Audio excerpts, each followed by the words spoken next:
mistletoe alert. This is backcountry. This guy was a real jerk. How long can Hugo be pregnant? Chomp, chomp, chomp, chomp. Oh, you're such a dick, David. Okay, everybody, put on your corpse handling gloves. Ew. Hoodie Picasso. Horror. Hello, and welcome to Horror Movie Talk. Whether you're joining us on your favorite audio platform or YouTube, we're here to entertain you. As me, I'm Dr. Bryce Hanson. I hold a PhD in spookology, and across from me sits... I'm David Doy, the foremost expert in scare no-nos. Holy moly, we have... Wow, what an episode we have for you guys. It's going to be exciting today. It's a great show today, seeing one of the most buzzed about horror movies. Underline that word movie. In recent years, Skinamarink. We'll be reviewing Skinamarink.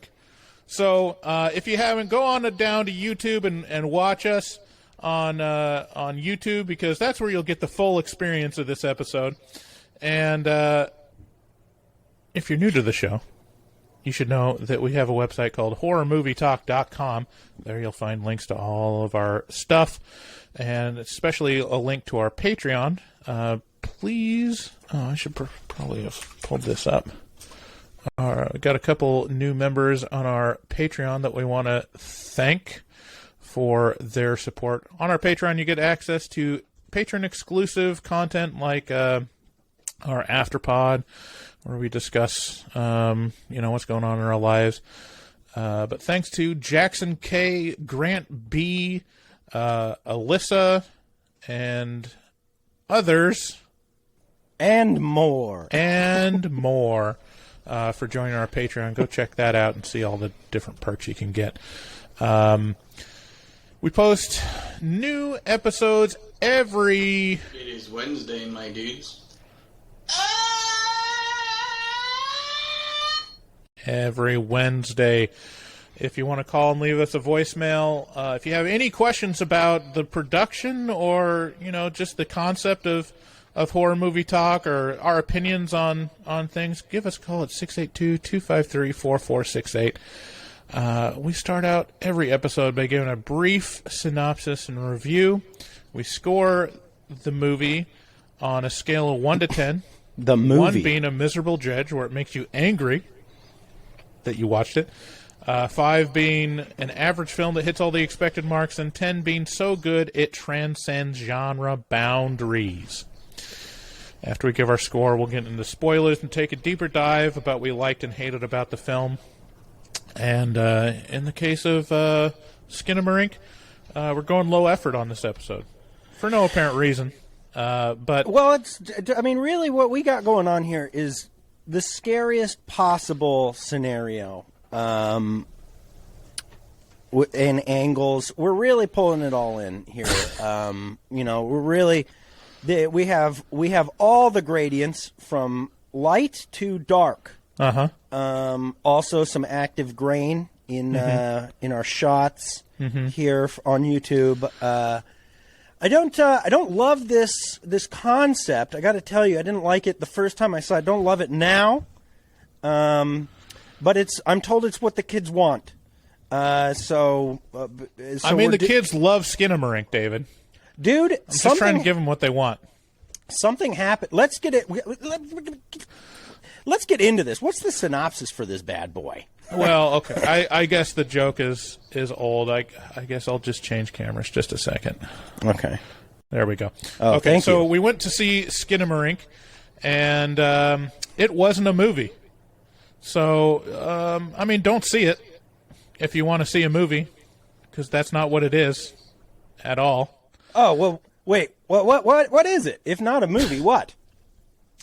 Well, go check out our YouTube channel. This is kind of what it is. It is. That's what it was. I was thinking that I don't like this so much. Why are we doing this? And now you're kind of bringing it back. I'm kind of starting to remember why I didn't like this concept so much. It's I remember where I'm remembering this concept from. It was from the movie Skinamarink. Oh. Yeah. Yeah. So Skinamarink can be found in theaters. And also leaked online. What happened was this got okay. So here's the a little bit of the thing behind this movie is it was in some festivals, and then it somehow accidentally got leaked, Bryce, and then millions of people viewed it, and it became a thing, which some might say is the only way Skinamarink could become a thing.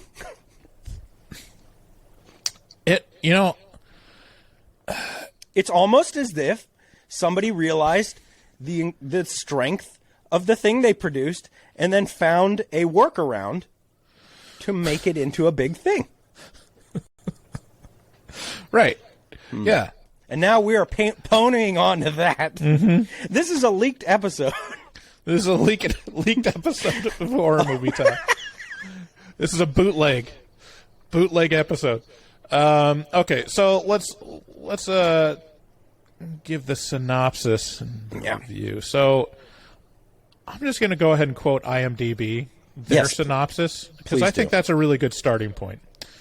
It says, 2 children wake up in the middle of the night to find their father is missing and all the windows and doors in their home have vanished. Okay, before we go on, I'm so glad I read that and I was like, that sounds awesome. I want to see how they do that, because it's like those. It brings to mind those liminal spaces, video games, like just spaces that can't exist in reality, and the fact that it's dealing with the terror of a child not being able to find their parents. There's a lot of stuff going on in this premise that is the synopsis for IMDb. Much like the movie, this synopsis is a scam. Like, this isn't even really true, because none of this happens. Maybe they wake up. I will say that half of it's true. So the 2 children do wake up in the middle of the night. They do find their father is missing, kind of. And then all the windows and doors in their home have vanished is just patently false. Because we know that those windows and doors exist, because that's what is in the movie. I'm not even exaggerating, 90% of the film is shots of tops of doorways and windows. It's shocking that this is a 1-sentence synopsis and 50% of it is just a lie. And this is IMDb. This is what the world Googles when they're looking up the storyline of Skinamarink. But patentedly half of that storyline, a very simple storyline, is just simply untrue. Right.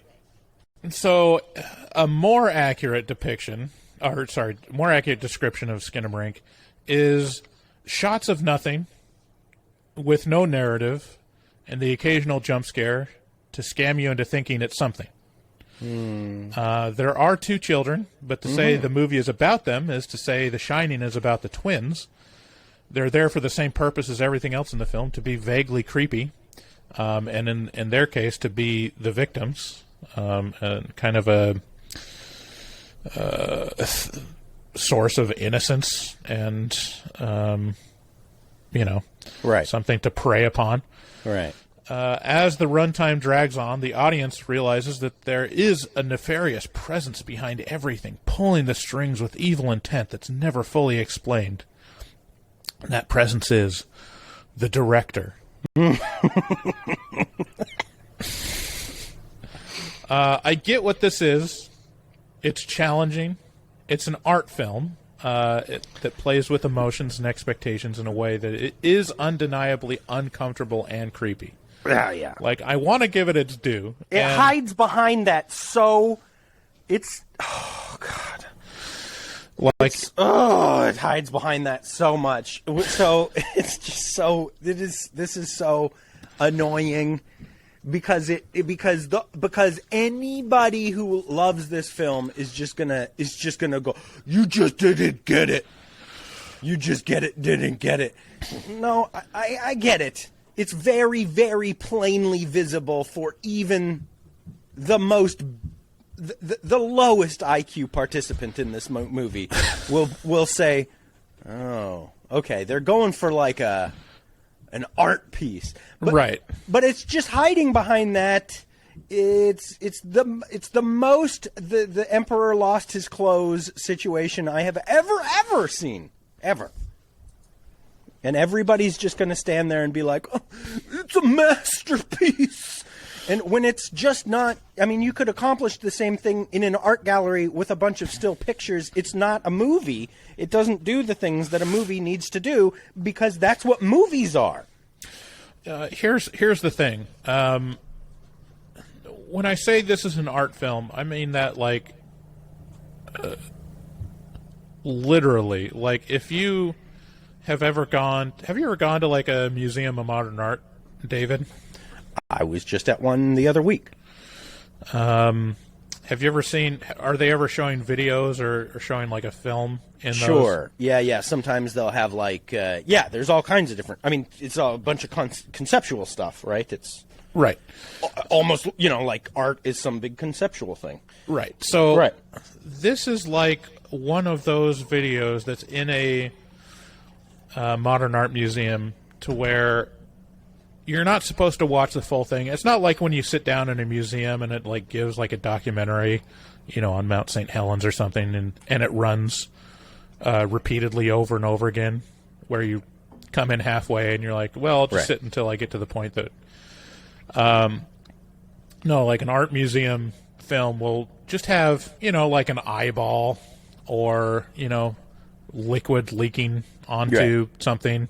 Right. And there's not really a beginning, there's not really an end, but it's showing you something to make you feel something. Right. Even like you could look to people like David Lynch or their like short films. A lot of them are non-narrative and very even Lynch's least narrative films are eons more narrative than this. Which is to say, they respect the medium of filmmaking to some degree. Right. Which is the audience has a finite amount of attention to give. Right.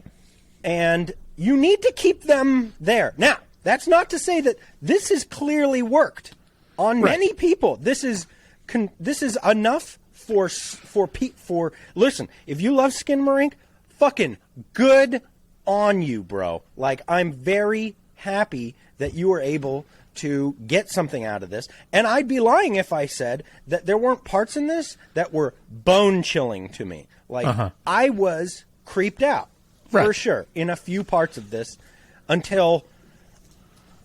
for maybe the first 20 minutes, until I got the concept and realized that was all there was to give. And we had another hour and 20 minutes left of this same thing, then it became tedious and horrible.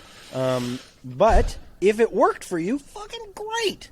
And don't listen to us, because it is art, and art is subjective, and no one can be right about it necessarily.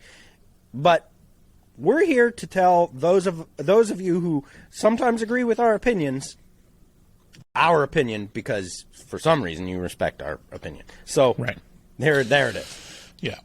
I mean, it is a thing. To say that it's not successful at what it's aiming to do, I think that's also disingenuous. I think it does get a reaction, and when people say what is art? And it's like, it really depends on the art is your reaction to it, and it was an experience. However, it does feel like a scam. It blows my mind that this was shown in theaters. That's the most astounding thing to me. Even given the narrative of it being a viral sensation and having all this buzz around it, it defies logic that Regal Cinemas or anyone that owns a movie theater would screen this and be like, yeah, this will work. I'm truly astonished. Yeah. And that's kind of the most amazing thing about the experience is it defies all logic that it exists as a commercial product. Within the world of commerce of screening films, it exists. And it defies all logic that people will come and watch it. And part of that is being scammed into it and being told that it's something and being tricked into experiencing something that, every film-going experience that you've had throughout your life sets up the expectations of, the contract between a viewer and a theater or filmmaker and the bounds in which that lays. And this, frankly, just shatters those expectations. And to an extent, we are being proven wrong a lot. Yeah, this had a budget. It was made for $15,000. Confoundingly, this costed $15,000 to make. I could do this on a cheap Android phone with some video production software. The end, and it has made over $1 million. Right. Yeah. Expect to see Skinamarink 2. Can you imagine what that movie would be? See, here's the thing. Skinamarink 2, touch grass, kid. And then it's just shots of grass growing. Oh, Skinamarink 2 is just watching the grass grow.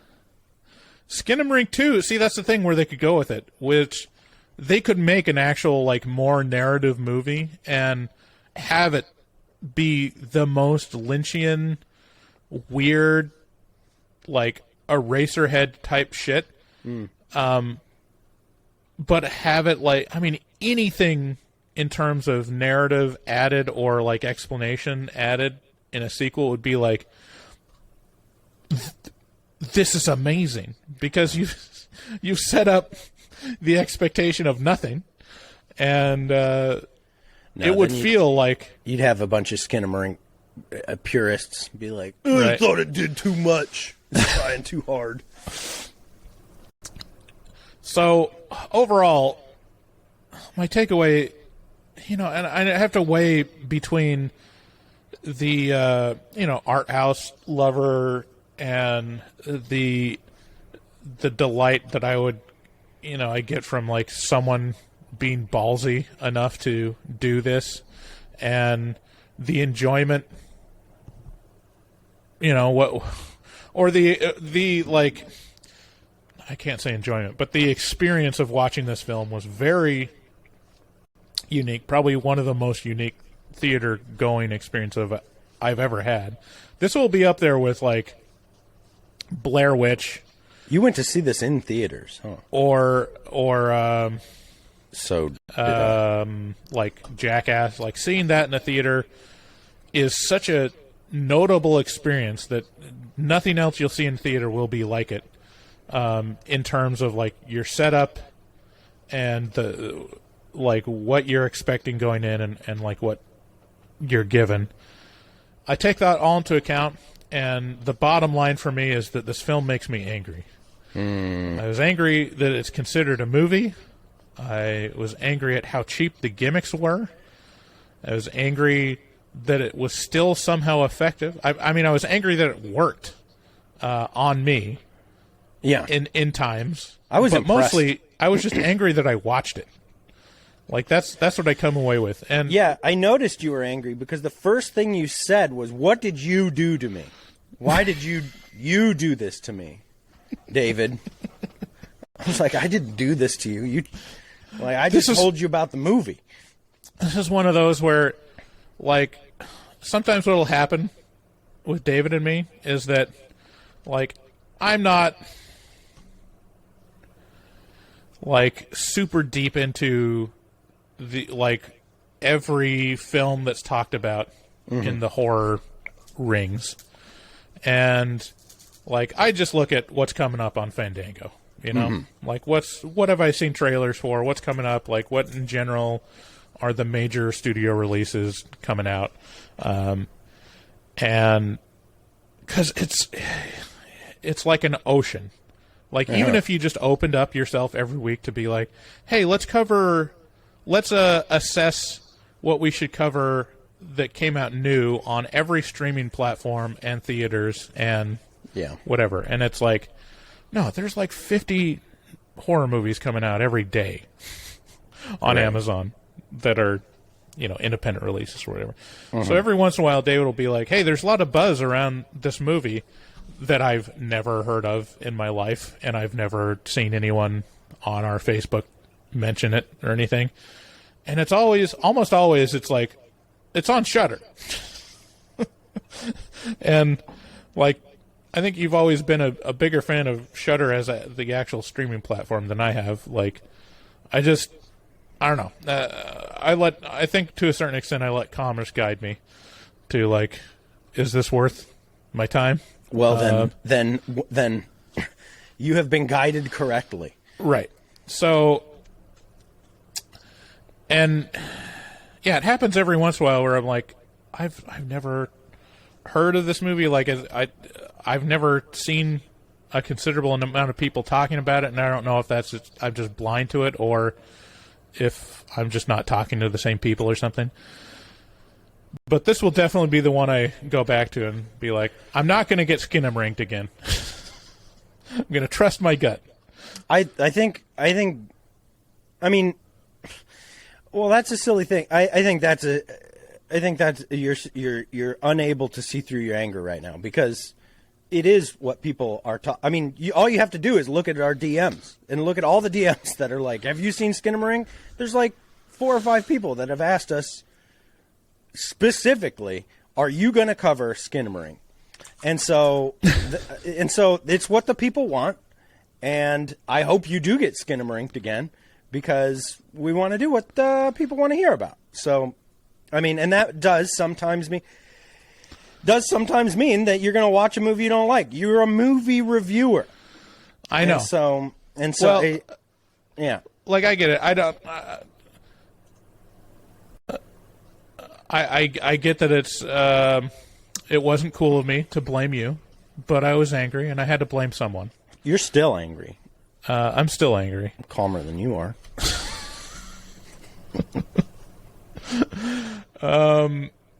So, anyways, like, and it's kind of the perfect example of our scale. Like, this'll stand as the example of when I say in our boilerplate, 1 being a miserable dredge where it makes you angry that you watched it, I can point to Skinamarink. I was angry while I was watching it. I was like, what?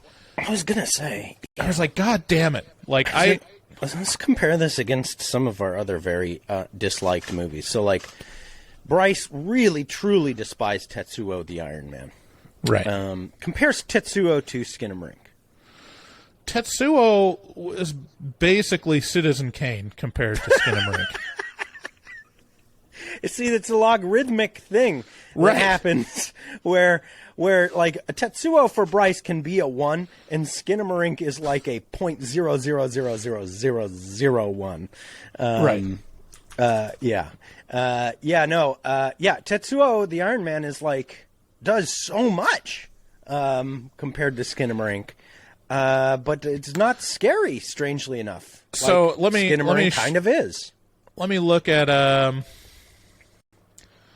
I don't have every episode, but I've got our Slender ratings like up to, well, I guess it's just 2000.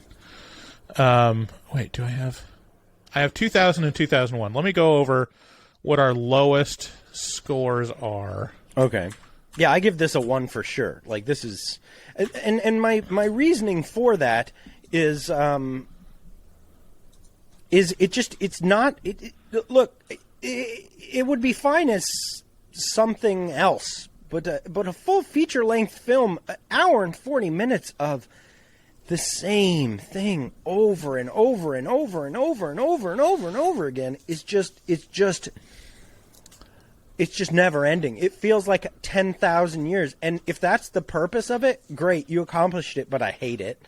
And it's not for me. That being said, it was scary. Like, there were parts where I was like, Jesus Christ, what is going on? But then I caught on. It's like, it fooled me for a while.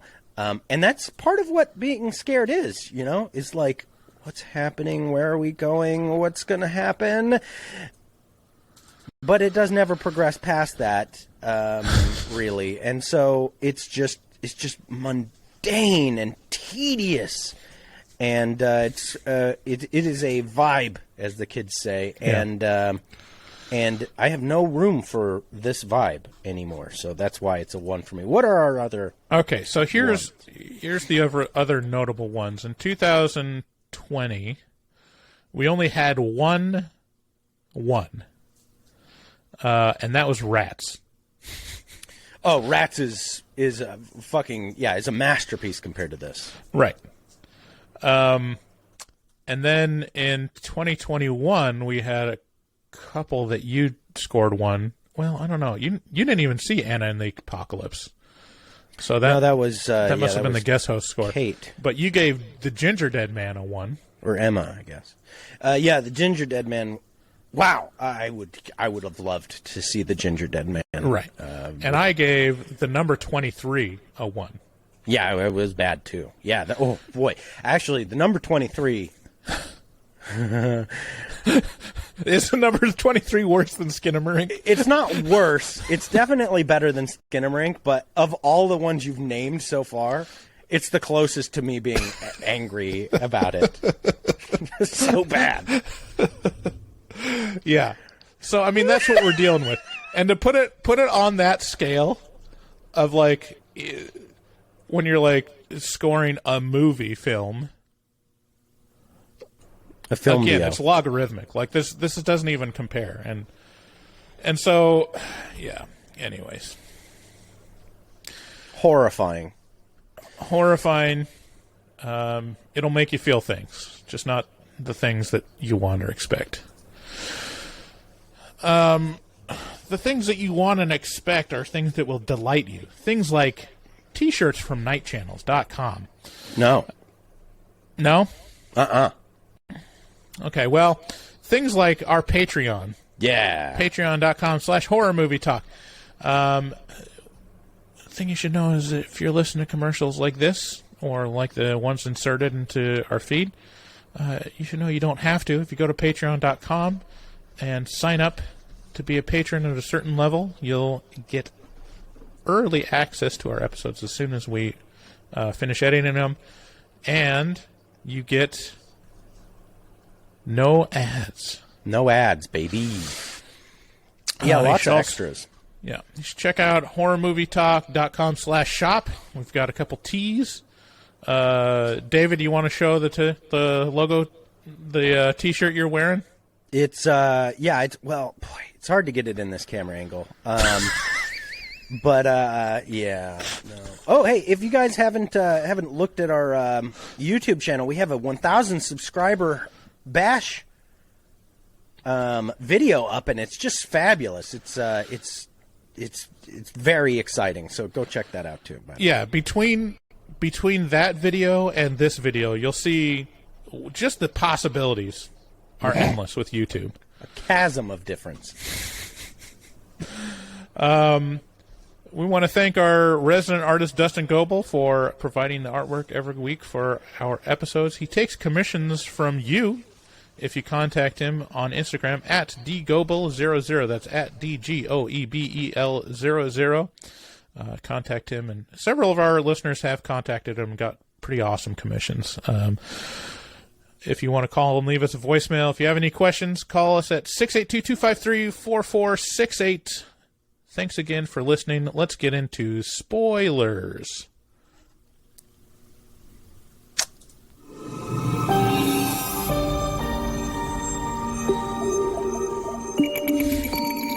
Whoa.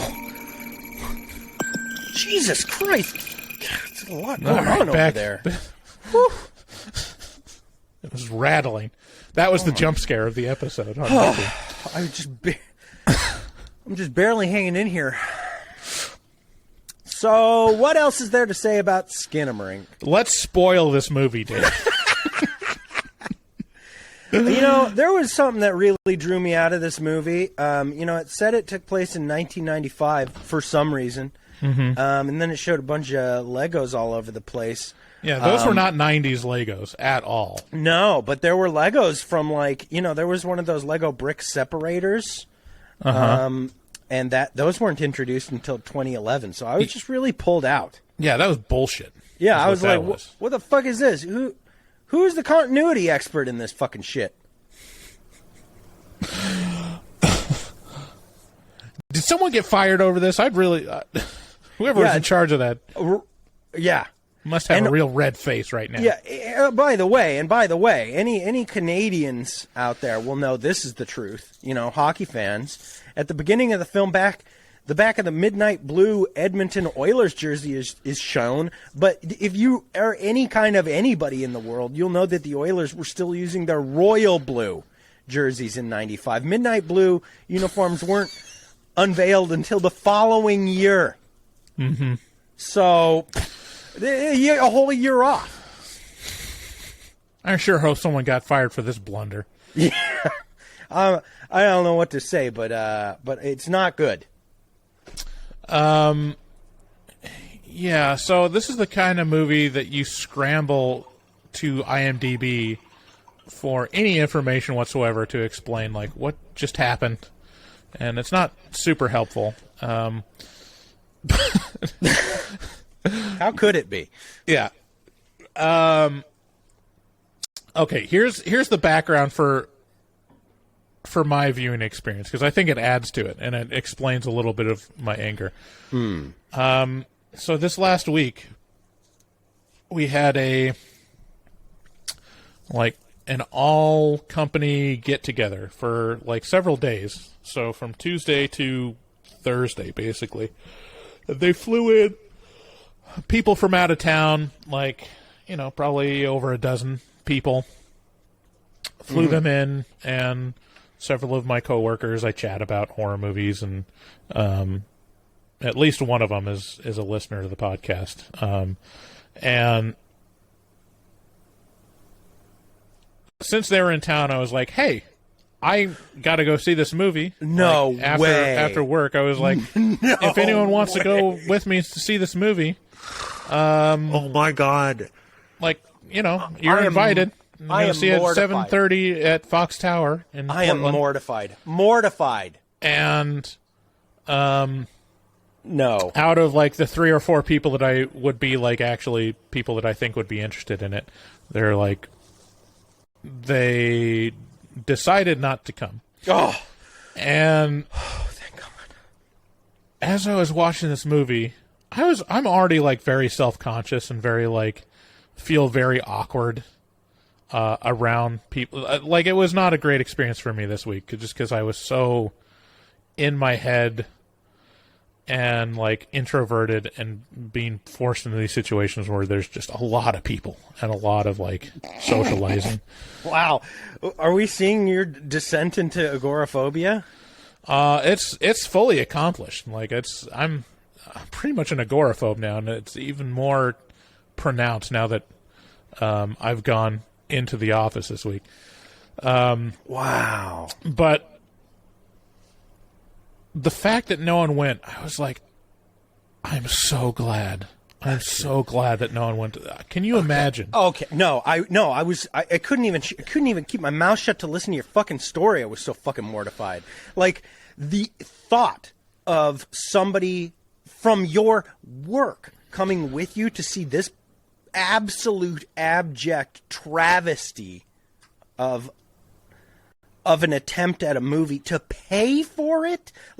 If you ever do that again, here is the move. If you do that again, by the way, I encourage that. I think that's a good thing to do. Just use the horror movie talk card to pay for their fucking tickets so they can't. So they cannot say that they had to pay money Right. for something that could potentially be as bad as Skinamarink. Oh, Yeah. So that was like part of it. And so I go and see this movie, and it's just nothing. See, the other thing is I didn't even watch the trailer. I posted the trailer on Slack when I invited people, but it was the rare occasion where I was like, oh, I can go into this completely blind. I have no idea what this is at all. And I went into it, and I was like, what the fuck did they put in the trailer? And I watched the trailer after I saw it. I'm like, oh, so that's like anything that you could say happens in the movie is in the trailer. Is in the trailer. Maybe like 10% isn't in the trailer, but it doesn't matter because that 10% doesn't actually give you much. Oh, so the other thing that happened while I was going in, I was going from the office. I didn't have like my notebook that I usually have to take notes, and I was like kind of awkwardly trying to set the screen brightness or find like a notepad that had the black screen, and I couldn't find it. And then finally I just kind of gave up. I was like, it's fine. I'll watch it. I'll just experience it. And I know that someone sent us like a pirated link to it. I can watch it again and take notes after the fact. About 20 minutes into the movie, I realized, like, if I had my notepad, there would be nothing nothing to take in notes on. There's nothing to write down. That's what I thought at the moment. But, now that I think about it, like, there were things, there are notable moments in the movie. Barely. But they're fewer and far between. But there are things that are there to remember, I guess. But all of it is so vague, and some of the audio is intentionally just so garbled that it's all playing with you, because there's subtitles. Sometimes. There's like subtitles when it wants you to understand what they're being said, and then there's other times where stuff is being said where you're supposed to understand what they're saying, and it's not subtitled, and it's almost impossible to understand. I'm like, Bryce, I'm getting worn out hearing you talk about it. This movie is so fucking up its own ass. I cannot. Like, it's unfortunate that all these words are going to be out there, in the wild, public, put to my name and your name, because, alternatively, what we could do to succeed is, to make $1 million, is to just make some fucking super fucking long, boring, pretentious art piece, quote unquote, accidentally release it because of a glitch that has never fucking happened before. Virally on TikTok, and then we could just make $1 million off of a bunch of people just packing into theaters. And here's the most critical part of the whole thing: if they're all packed into a theater, and that means one of them will get it, quote unquote, get it.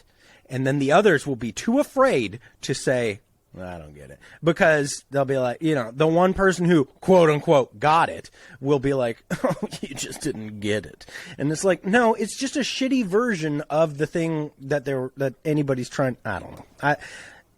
I feel like I'm kicking a dead horse at this point. I don't even know what to say. Yeah, like all the audio is super blown out or whispered or walked on with white noise or static. And the video is super overexposed, not underexposed, I should say.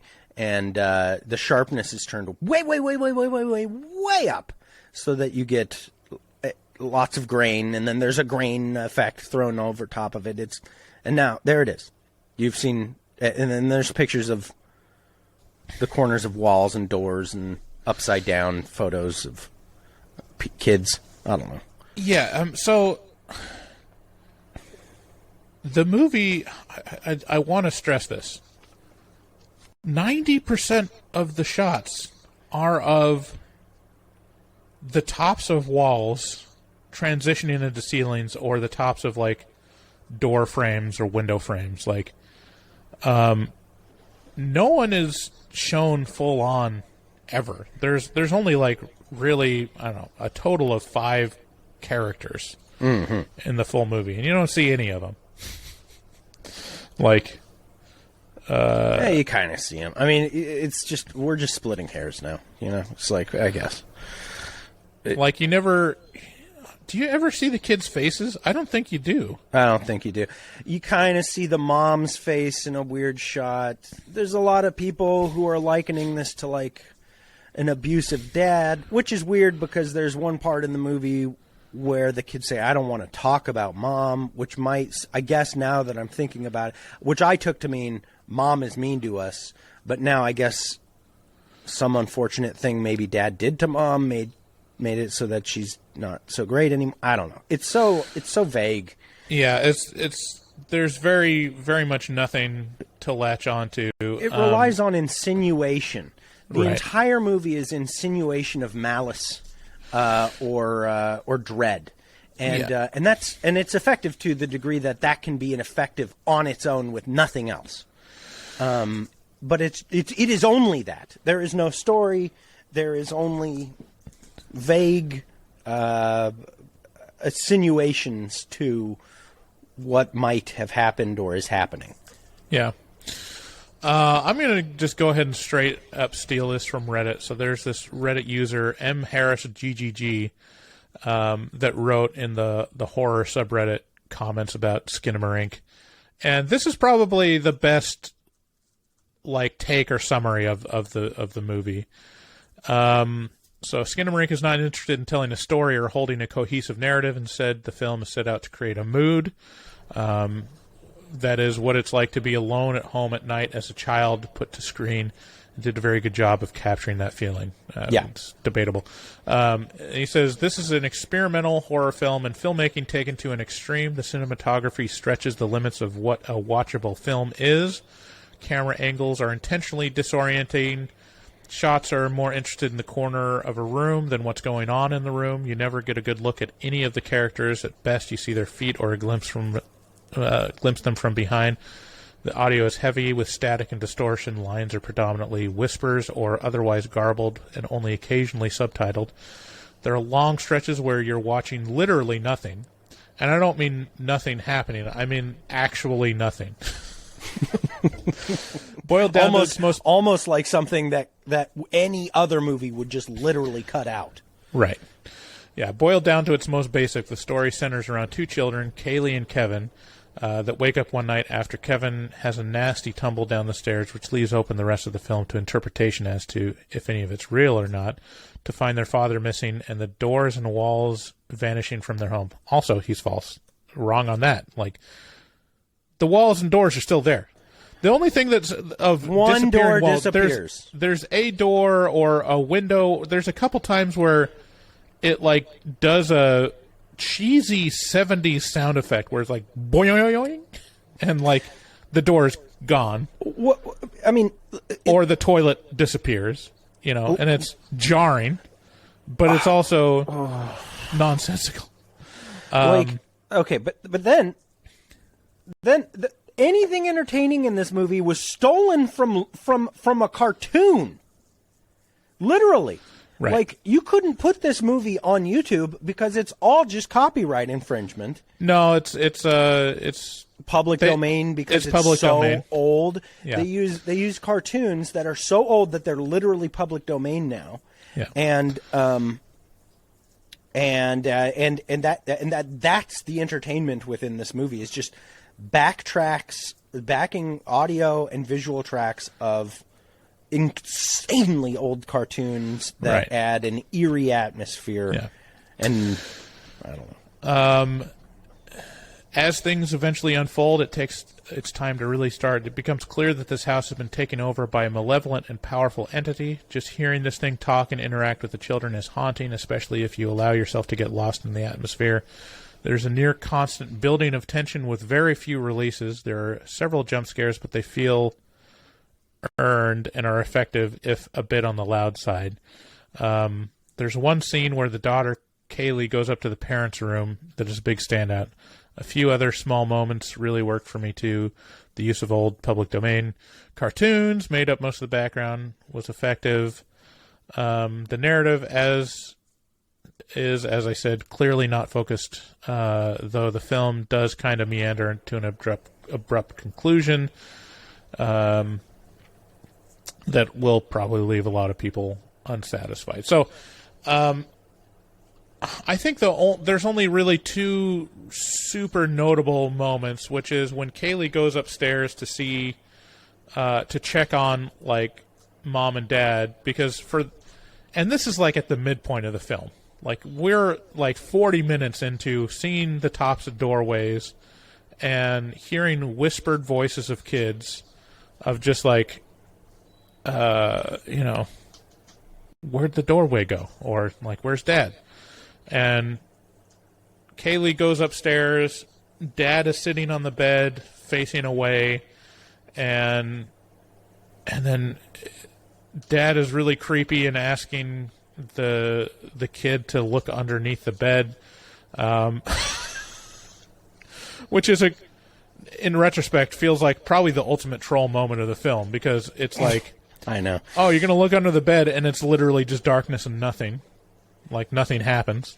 It's building dread, Bryce. And then looks over, and Mom's on the other side of the bed with her back, to the camera, and then Dad's disappear. It's very dreamlike. And we're building And then dread. we're kind of introduced to this, where we realize that Mom's probably not really Mom, and Dad's not really Dad. Someone else is speaking through them or trying to trick this kid. And hear a big kind of comical Champa. sound, which I guess is this entity consuming Kaylee, but then we see a flash of this faceless girl. And this is where I'm confused, because I didn't realize this is where you're confused. I didn't even realize that there was a girl in this movie. Like saying it's Kaylee and Kevin. That's the level of just, like, confusion that this is, that you can't even, like, tie down who these characters are or like, anything about them other than they're kids and they have legs, because that's pretty much the only thing you see. Most kids do. And so it shows the faceless girl. Now at the end I realize it's Kaylee, because the second notable moment in the film is when, like, this entity starts talking to Kevin, and there's a couple lines that are chilling, which is basically, I can do anything, and it's just obvious that this entity is playing with this poor little kid in real nefarious ways, and that, like, there's something behind everything that doesn't make sense. And it wants to kill these kids or, like, torture these kids. It's very uncertain, and there's a scene where there's, like, splashes of blood that it's, like, showing that this thing is killing Kevin, but then also bringing him back to life because it doesn't obey the laws of time. It's very disorienting, and it's all around making you feel weird and gross. And it does that. It does do that. So this was directed by a man named Kyle Edward Ball, who in 2020 released a short horror called Heck.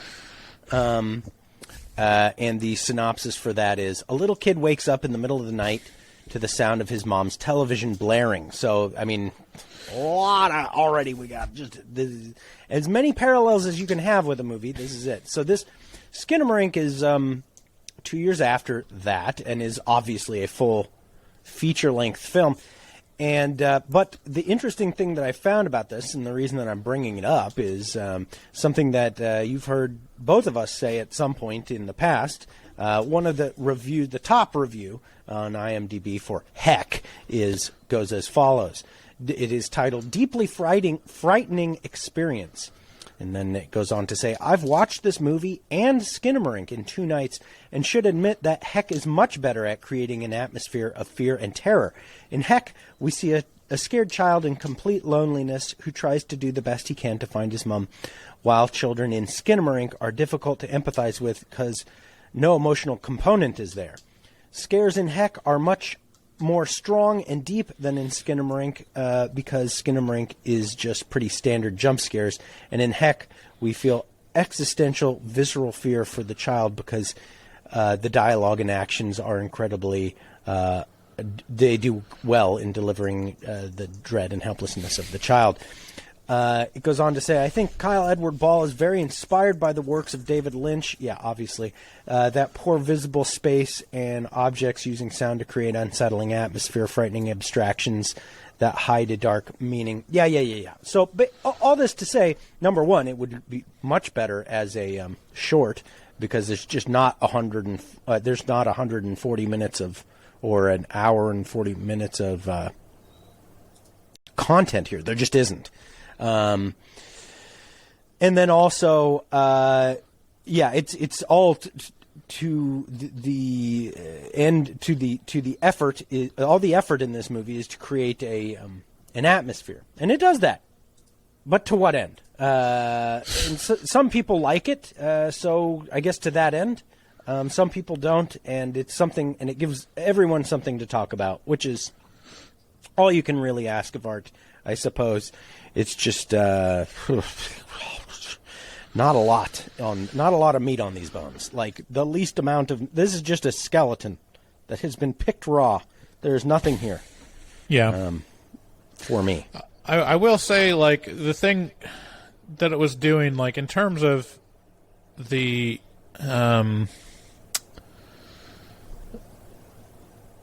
feel, or what's it called? I can't remember the word, but kind of the genre that it's going for is like creepypasta videos on YouTube. You know those creepypasta videos where it's just videos that are, like 60 seconds long, but nothing really happens, but there's something off about it. Yeah. Or like a sound that's suggesting something, but you can't even put your finger on what it's suggesting. Yeah. It's like that. And then also it reminded me of that,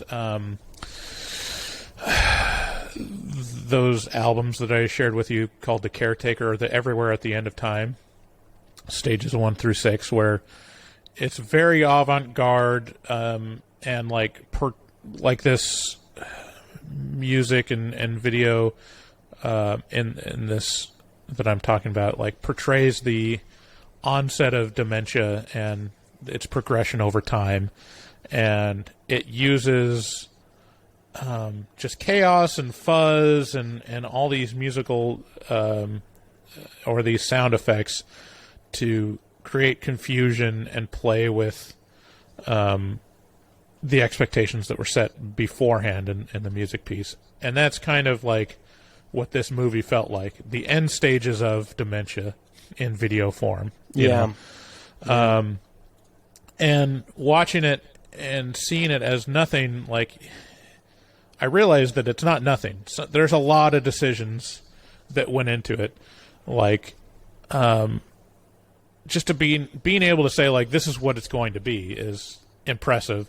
But also, like, the video fuzz, it's very particular, like VHS, but hyper digitalized and, like, accentuated. Yeah. To where it's not just, grain or, noise on a VHS tape. It's like undulating, Yeah. weird digital filters that. Well, you have to do something, or else people might accuse you of being a Right. hack.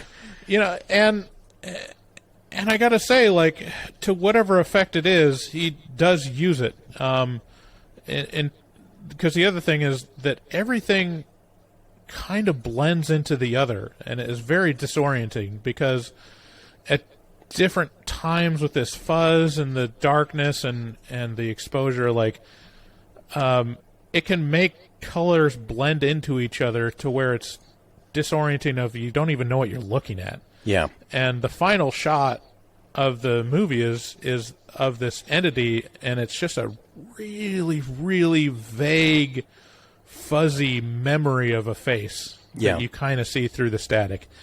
And that was cool. I mean, I gotta say, like, it has an effect. Yeah. I just wish that it didn't use the crutch of nothing for so long. Like, I don't know what more we can say. yeah, I think that is the perfect ending to yeah, this. to say that this is like, I mean, obviously, it's very obvious that this could have been just a short film and been as effective, because it was, and possibly more effective. I'm kind of curious about Heck. I mean, that's the other thing is that as I was watching it, like, this does feel kind of like a portrayal of hell. Like, yeah, oh yeah, yeah. No, if you ever get way too high, yeah, this is literally your experience. yeah, and the beginning of the film when it has this dad calling someone and telling that one of the kids fell down the stairs and bumped their head, but they're going to be fine. Like, that basically is probably one of the most important things in the movie, because it calls into question of, is this through that kid's perspective, or like, is this all in this kid's head because he's experienced some kind of brain damage, you know? Mm-hmm. Like, but regardless, like, it's interesting, so but I tiresome. can't recommend anyone seeing it. Like, like, so here's the final recommendations. Who would like this? I think there are people that would like it, but I don't know if I can recommend. Like, you have to be, like, really go in eyes open to, like, this is not a movie. This is an art project that you're going to sit through and be bored for almost all of it.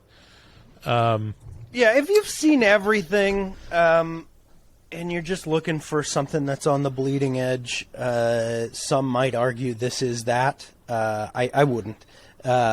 If you're a big David Lynch fan, if you loved Eraserhead, this is much less uncomfortable. Eraserhead, to me anyway, achieves maximum discomfort in your movie-going experience, and is something of a movie. Right.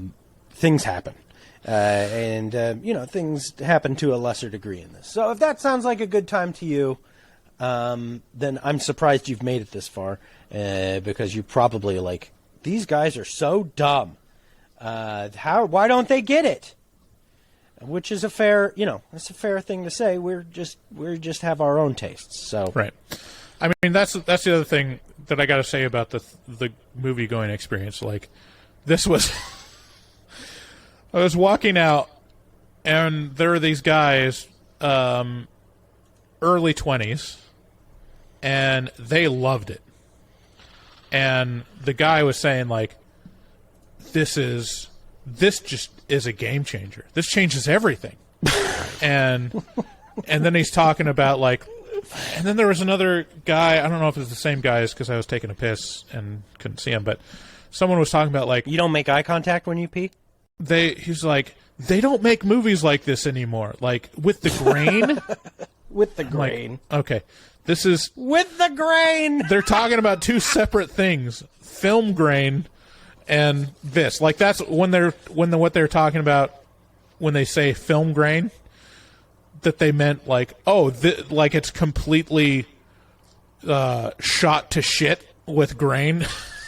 and like to where that's the only thing you can see. No, that's not what movies used to be. This is not.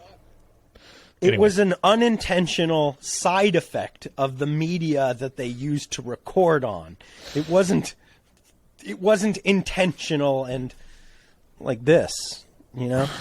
Right. It was anybody with any sense accepted the new thing because it produced a better product, you know, one that didn't have grain. So there you go. Yeah. Now, look, listen. I listen to music.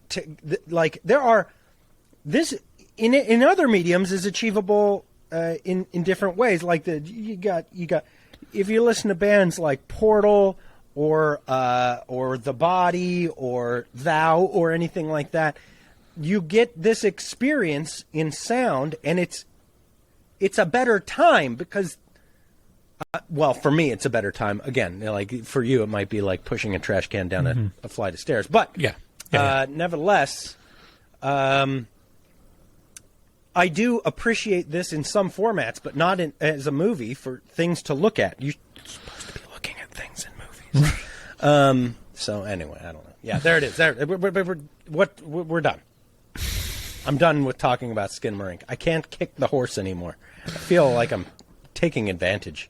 All right. Well, thanks for everyone for listening, and for our viewers on YouTube, thank you so much for subscribing and watching the great content we have here. Share the podcast with a friend, especially on Apple Podcasts. Leave a review.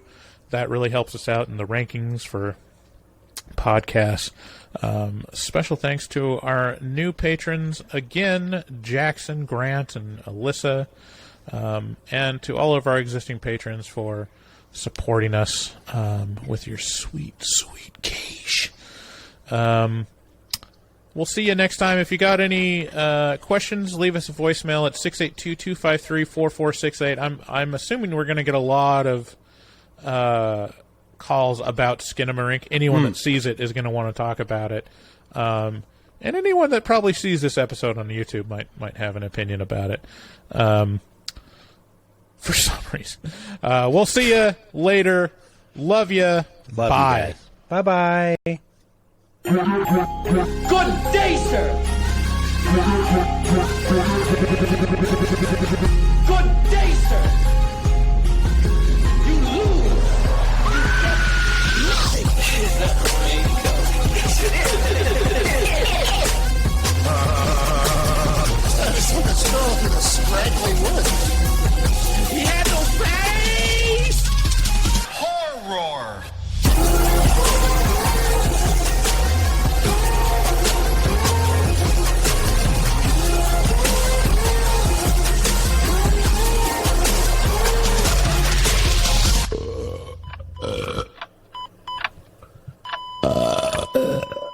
Wow, that didn't sound good.